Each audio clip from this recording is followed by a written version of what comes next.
faire des petits beignets, il vous faut de la farine, du sel,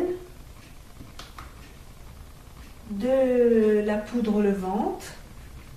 Si vous n'avez pas de la poudre comme cela, vous prenez de l'Alsa tout simple, un petit sachet, du sucre pour ceux qui les veulent sucrés, de la fleur d'oranger pour ceux qui les veulent parfumés, à vous de choisir votre parfum, un bol, une grosse cuillère et une friteuse.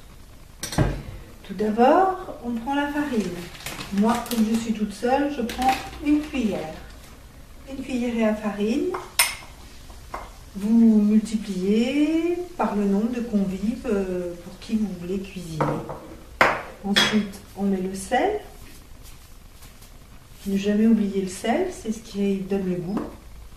Ensuite, un peu de sucre pour ceux qui les veulent sucrés. Moi, personnellement, là, je les veux salés, donc je n'en mets pas. Ensuite, pour les parfumer, vous mettez votre petite goutte de fleur d'oranger, si vous voulez. Mais là, moi, je fais des beignets pour saler. Ne jamais oublier la petite cuillère de... Alors, pour la poudre levante, moi, je mets le bout de ma cuillère comme quantité. Et vous remultipliez par le nombre de cuillères de farine pour savoir le nombre de fois que vous devez ajouter de la poudre levante.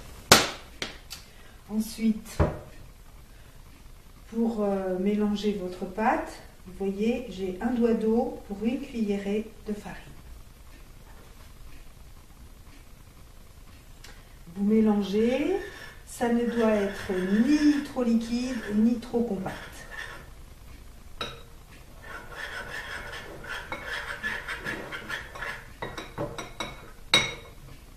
Allez-y doucement, comme ça vous pouvez vous arrêter à temps. Si votre verre n'a pas la même capacité que le mien. Voilà. Vous devez arriver à cette sorte de texture, ni liquide, ni compacte. Voilà.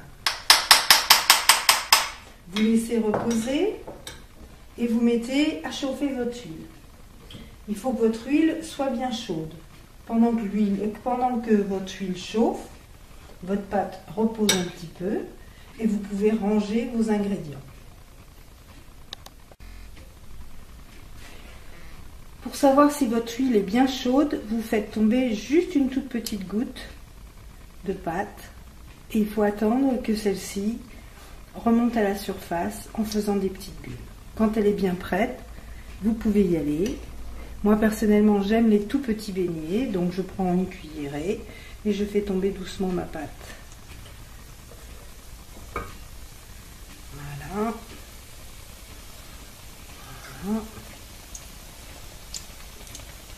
Voilà. Quand vos beignets ont été saisis d'un côté, faites-les tourner. Voilà. Et laissez-les rissoler jusqu'à ce que vous obteniez la couleur que vous aimez.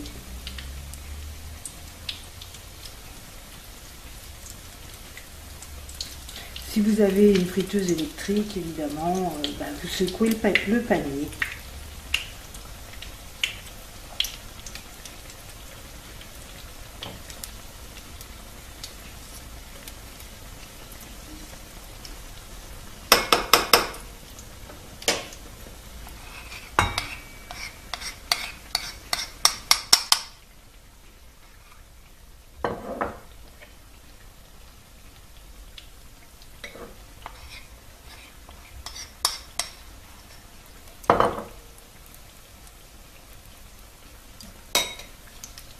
Alors, ce genre de pâte à beignets, elle est parfaite aussi pour enrober les choses. Et vos beignets, vous les faites sucrés, vous les faites salés, à votre convenance. Vous les faites gros, vous les faites petits, comme vous voulez. Voilà, les premiers sont cuits. Je les sors et je les mets sur un sopalin, de façon à ce que le surplus d'huile puisse s'évacuer. Voilà, régalez-vous.